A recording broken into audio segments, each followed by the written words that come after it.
Good morning, good afternoon, good evening to whoever that is watching this video right now. My name is Y Chongbo, and today I'll be doing a presentation on the future of forensic psychology in both the USA and Malaysia.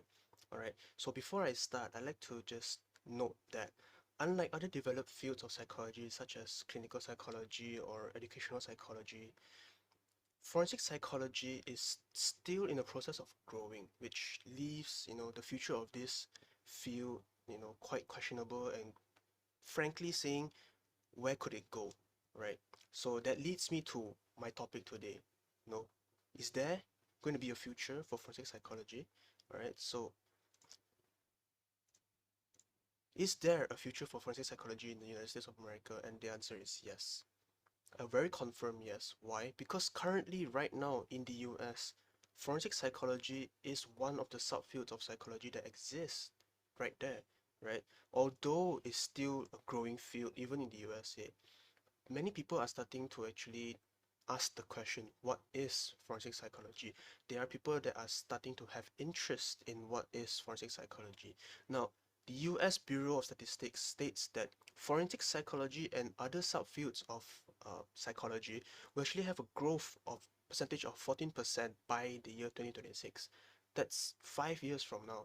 Now, it just shows that how many people actually starting to have an interest for psychology in a way, not just because of what they're going to study in a sense, but what it comes from. So, like clinical psychology, forensic psychology, right here, people are starting to have an interest in what are these topics and what's the future of these like topics, right? These subfields that can go on. So, with that said, more institutions are actually providing master's degree levels of forensic psychology, you know, to help individuals who actually are interested and had a bachelor degrees in psychology, right? Those that actually want to go further and have an interest in forensic psychology. Many institutions in the US right now is actually providing this course to help them to further, in a way, promote forensic psychology to everyone, so they would know actually what is forensic psychology. And actually, this field is growing at a rate stronger and faster than like clinical psychology per se, because right now clinical psychology is stable, right? The future is there. Clinical psychology is there, but forensic psychology, it's it's blurry, the future, but it's there. It's also there. It's just that it's growing currently, and that growth, like what I said just now, 40% by 2026, is actually a very stable climb, right? So more institutions that's providing the master degrees level, that means promoting this forensic psychology to actually help supply the increased demands for forensic psychology. Now, there is actually an increase of demands for forensic psychologists in the US because of so many factors that is actually playing a role, you know, because forensic psychology, one of the uh, main roles for them is actually to help with legal stuff, right? Like let's say in the court or things that have to do with legal, right? So the thing is, there is an unbeaten volume of civil litigations, right? It's continuous. There is so many legal stuff that goes on every day, and it just takes a lot of people to actually get through all of the cases. Like the population is so big in the US that you need more people to actually help with this stuff. That's why there is actually a shortage of forensic psychologists that stated, you know. And not just that, there is also an increased matter that concerns the legal systems, crime rates, you know, uh, corruptions, and other kind of legal matters that needs to be dealt with. And there is actually, you can actually hire a lot of people to help, solve these problems. But the reason why people are choosing to appoint forensic psychologists, sorry, to actually help with this, because of the advanced knowledge that they have with humans as well as the legal system, which is something that is so so high up that we actually underestimate so all of the time. People usually say there is no one law for all. There's no one fit for all, and law is a very subjective thing. Every crime is a subjective thing. It's hard to say that one person did something wrong and that one rule applies to him. It's difficult to do that. That's why forensic psychologist is here to debunk what is actually going on and trying to find out the truth about everything that is going on in that crime to help solve it in a manner where fair judgment and probably as well, hopefully, uh, more humanitarian style of solving the problem could actually be done.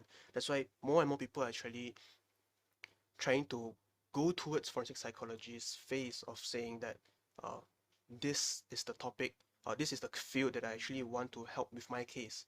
You see, that's why there's more people actually finding forensic psychologists who actually to help deal with their problems legally, right? Legal stuff, legal problems, right? So the next question is, in Malaysia, is there a future for forensic psychology in Malaysia? Now, you hardly hear any famous subfields of psychology in Malaysia, excluding clinical psychology, counselors, those kind of stuff. So the answer for this is possibly and hopefully. Let me tell you why.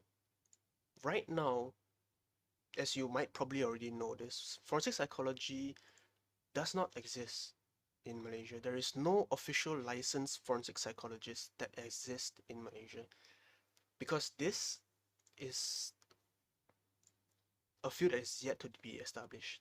So it's hard for us to actually and to say that there is a stable future for forensic psychology in Malaysia because there isn't one. There isn't even a field for forensic psychology in Malaysia currently. So one of the main reasons is because the idea of mental health was considered as a taboo, even in Malaysia as well. And honestly speaking, it took years' time for people to actually accept, for the population and for Malaysia itself to actually accept psychology as a field, you know, to help people. It took years' time for them to actually adapt, not say adapt, but accept psychology into Malaysia. And currently, right now, it's kind of still new. It's not really well developed yet, even in Malaysia for psychology. As you can see, the data provided, even clinical psychologists in Malaysia, there is a shortage. There is a shortage, right? So that's why there is little to no information of forensic psychology in Malaysia. None. Like even that information that we find is actually where to study forensic psychology, how to become a forensic psychology, what does forensic psychology do in Malaysia, but those are like not the information that can help us foresee the future, right? So because psychology is scarcely associated with the legal system in Malaysia, psychology is rarely used in courts or in legal stuff per se in Malaysia. They always have their law that follows, uh, like I say, because I remember when I mentioned subjectively, law is a subjective thing. In Malaysia, although it is a subjective thing, but many crime rates or many things that happens legally in Malaysia, legal stuff, there is one key and very many subs. So it's like there, but then because there is a system to it, psychology rarely fits into it, you see. So with that said, it's really hard to debunk saying that if is there really a future of forensic psychology in Malaysia. But I can tell you this right now. There is a possibility for the development of forensic psychology in Malaysia. That possibility is small, but it's there. Why? Because as you see, it takes a lot of time for Malaysia itself to actually accept psychology. You can see from the courses we have. Many institutions right now, many colleges and university in Malaysia right now are starting to actually provide courses, degree courses for psychology, starting currently. But psychology existed for such a long time. Right now, Malaysia is just starting to actually trying to develop this field. You see, it takes a lot of time. So it takes time for them to accept psychology to Malaysia. It does. I don't think that they will deny the fact that forensic psychology should be, you know, rejected from Malaysia. It just takes a lot of time. Okay, and another factor is because there are actually individuals that are actually handling forensic psychologist affairs, such as things that happens in court legally stuff. But those people are not forensic psychologists, as you might already know. There are clinical psychologists, there are counselors, there are criminologists, there are people that handles things with legal stuff, you see. but there are no forensic psychologists. Weird. It's weird. But as I said, the possibility is there because we will need forensic psychology in Malaysia. No matter how much we try to reject it, we will need them. Why? Because as Malaysia is a country that is trying to strive for improvements, right? We are a country that is trying to follow the footsteps of better country to get better improvements, right? So as compared to the US, Malaysia right now, we don't have forensic psychology, but we are trying to follow the footsteps to actually accept psychology, more subfields of psychology, educational, child psychology, all those kind of like psychological subfields. We're actually trying to slowly accept them in. You see, so forensic psychology, although it's not a field currently in Malaysia, we can also start to actually, think about it and accept it slowly into Malaysia. Now, because there are also like the US, Malaysia also have a lot of legal issues. Corruption, what might be the biggest, like the news that went viral, like global news, corruption, a lot of corruption happens, crime rates, drugs. These kind of stuff happens at an unstable rate. There is no increase or decrease or like constant increase, constant decrease. It's always changing daily, you see, and it always happens. But the person, the way that they actually tackle the problem is always the same. There is no new methods. And to say that a country wants to improve, we have to change in a way, we have to evolve. So a country that is evolving will need to accept new things, which right here we will say is forensic psychology. All right. So there is a possibility, and there, if we were to evolve, there must be this possibility of associating psychology with the legal system by implementing a lot of psychological, forensic psychology's terms or theories into the legal system itself will actually help a lot of our cases in Malaysia. Like, crime rates might be able to be tackled, might be able to be decreased through, forensic psychology's help, in a way that we can actually improve the methods we use to deal with the legal issues through all the data that we collect, information that we collect from, let's say, the people that committed the crime, right? Why did they commit it? And to find out the truth of everything that goes on. And once we get that data, we can actually implement it and make better methods to help with the legal issues and in the end, improve the country's law and policy. Because although it's sad to say there is a lot of laws that is still fixed back in the 1960s, 1970s, the law is still the same back then. Probably the newest one will be in like currently 2000s, 2010, 2015, right? These are the law that changes, but many of it still stays the same because there's no motivation to change it because it always feels like it's the same. It's like I can solve it by doing this, by doing that, but through evolving, one countries need to actually have the new blood, and in a way of saying new blood, to actually help evolve and improve the policy and law. So in that sense, we will need forensic psychology in Malaysia. In my opinion, from my recommendation, no matter how much we try to reject this, we will need forensic psychology. I can't stress this enough, but we actually will need forensic psychology. No matter soon or later, in the near future, right? Although it's still not a field, but the first step can be taken. Even right now, there are already like people that are handling issues of forensic psychology. It's just weird that we don't have the field of forensic psychology in Malaysia. But I believe that one day forensic psychology will be a field in Malaysia and it will be in par with other subfields of psychology such as clinical psychology, educational psychology, child psychology, sports psychology even, you know. One day we will get there, and I hope that forensic psychology will become a field in Malaysia soon. Alright, so that's all from me. Thank you very much. So I will be giving the conclusion for forensic psychology in U.S. According to the U.S. Bureau of Labor Statistics, forensic psychology is expected to grow 14% through 2026. Also, there are many jobs for forensic psychology.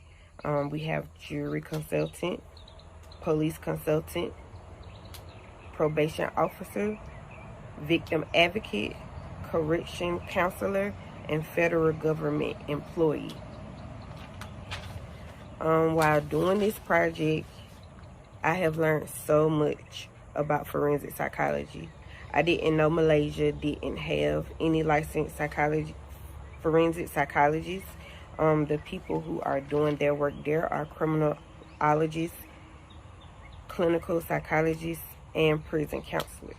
That's very new to me because I honestly thought everyone had forensic psychologists there. Also, I learned that forensic psychology is basically understanding the behavior of the individuals whom broke the law or committed crimes. I feel like forensic psychology helps the society in so many ways because the people who commit crimes, they run different tests on them to see where their mind state is, to understand where to place them or what diagnosis to diagnose them with. Also, if the diagnosis that they have, are they permanent or if they are accurate, because some of them do have inaccurate diagnosis. So I do believe that forensic psychology really helps to place individuals where they need to go, because some of them do have to have rehab, or some of them have to go into prison. It really depends on the crime that's committed. Also, forensic psychologists help officer close cases.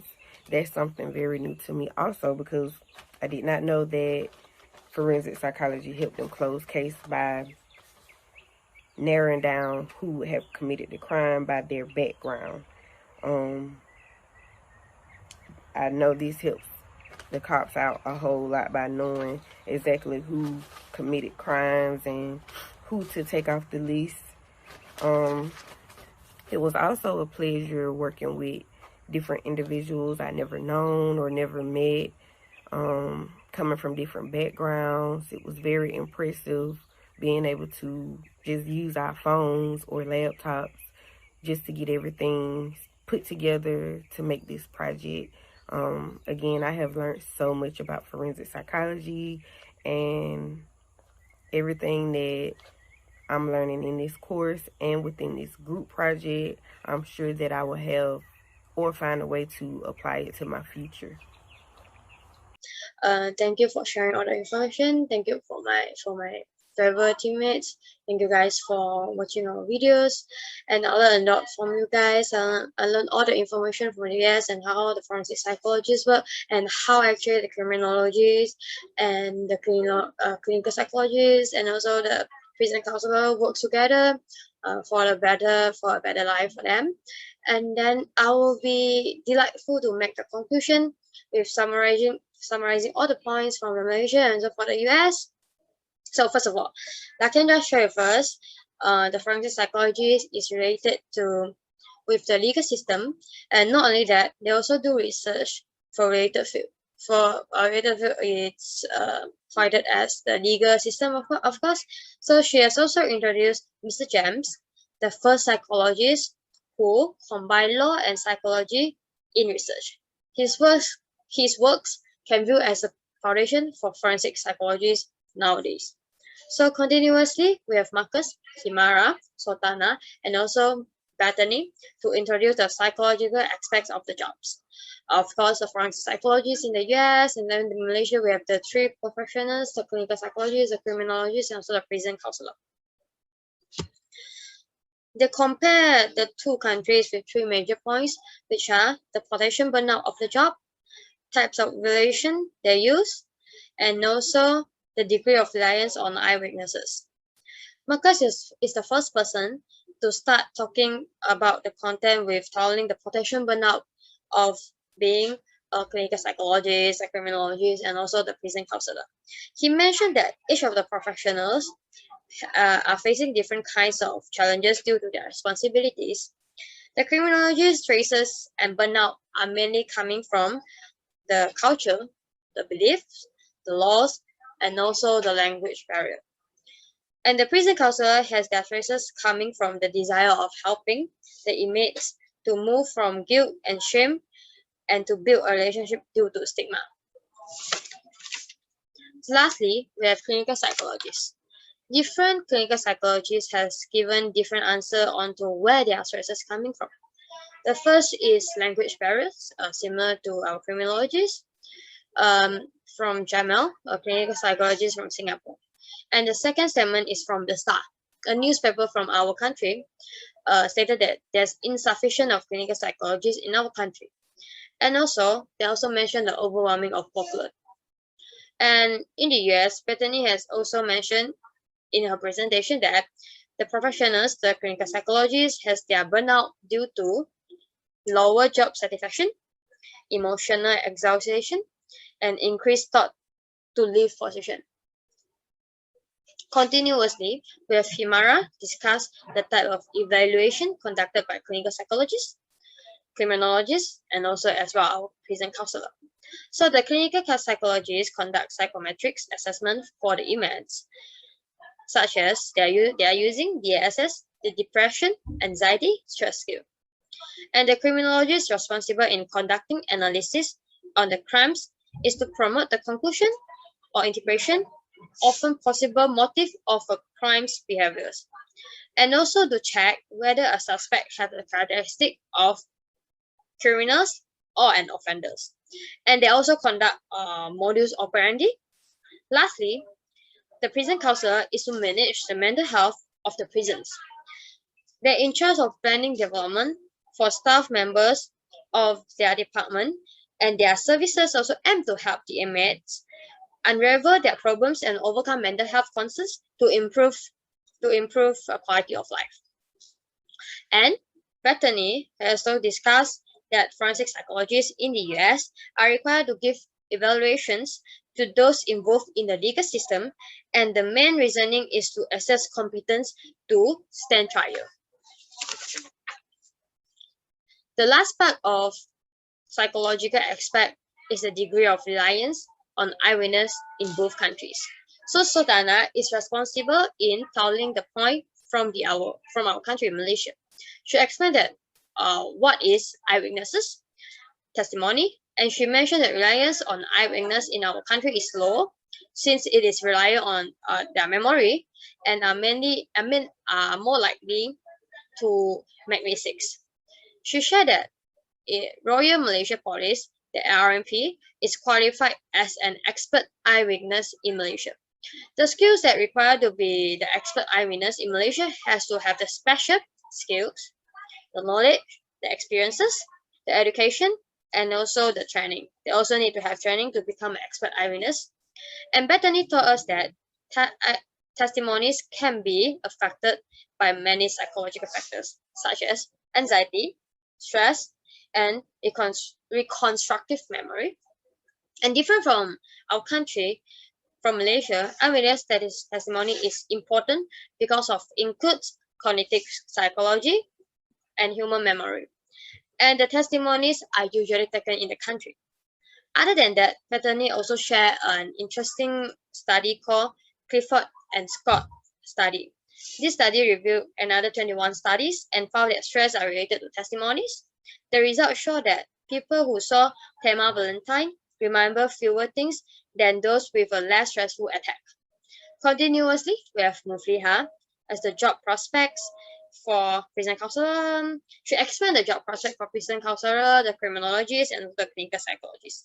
So in Malaysia, our prison counselors serve prisoners and staff. To create to psychology and spiritual needs, provide interventions, rehabilitation programs to the prisoners, and also religions workshop in forums. Muvia also showed that the job scope of a criminologist in our country is to do the interpretation, the research, the examination, and also provide crime prevention training. Well, Elizabeth, our peer from the US, has also shared us the job scope of forensic psychology in the US. So the professionals work with all aspects of the criminal justice systems. They apply psychological theory to criminal investigation to help understand psychological problems associated with criminal behavior and the treatment of those who have committed offenses. Lastly, we have Chombo to present the future of forensic psychology in both Malaysia and the US. Chombo stated that there's a bright future for forensic psychology in the United States of America. He made the statement with giving the statistic from United States Bureau of Statistics, which has said forensic psychology will have a growth percentage of 40% in the year 2026. More institutions in the US are providing a master degrees of forensic psychology, and the statement also depends on their increase of matters that concern the legal system. But in our Malaysia, we are still having a very positive attitude of having licensed psychologists in the future for our country. According to Chongbo, the one of the main reasons that make forensic psychology hasn't established in our country is because of the idea mental health was considered as a taboo.